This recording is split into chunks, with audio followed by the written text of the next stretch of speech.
nous avons une propension, a priori, à faire confiance aux témoins. C'est-à-dire que nous avons une sorte de présomption de vérité dans notre rapport aux témoins. C'est ce que des gens comme Tyler Burch ou Cody appelleront plus tard le principe d'acceptation ou le principe de charité interprétative.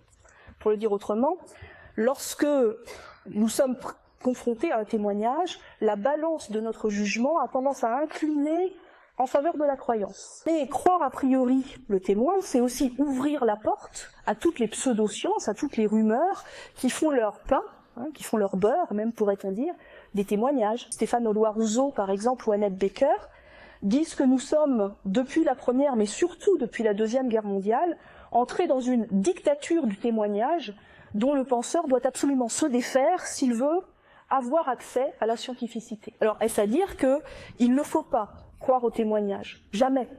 En aucune manière. Impossible. Parce qu'un enfant a bien besoin de constituer son bagage cognitif. Et s'il ne peut pas faire confiance à la parole d'autrui, s'il ne peut pas faire confiance au témoignage d'autrui, comment le constituerait-il, ce bagage cognitif? On voit bien aussi à l'intérieur même du travail de la science, de la démarche scientifique, que le raisonnement dans l'époque moderne n'est plus la recherche solitaire d'un penseur qui émet lui-même ses hypothèses, les vérifie lui-même, seul dans sa tour d'ivoire.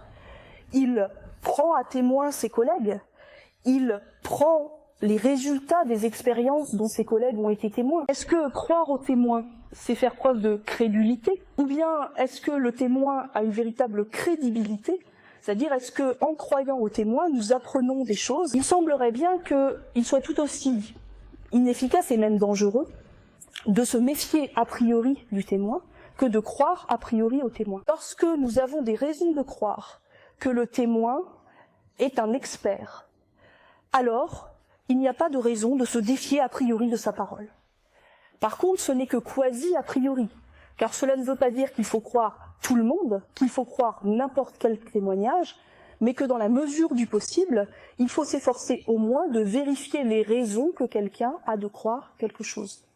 Pour reprendre notre exemple du début, entre le témoin d'une expérience quantique qui nous raconte cette expérience et le témoin d'une conversation avec les anges, eh bien, il faut s'interroger sur les raisons que chacun a de croire ceci.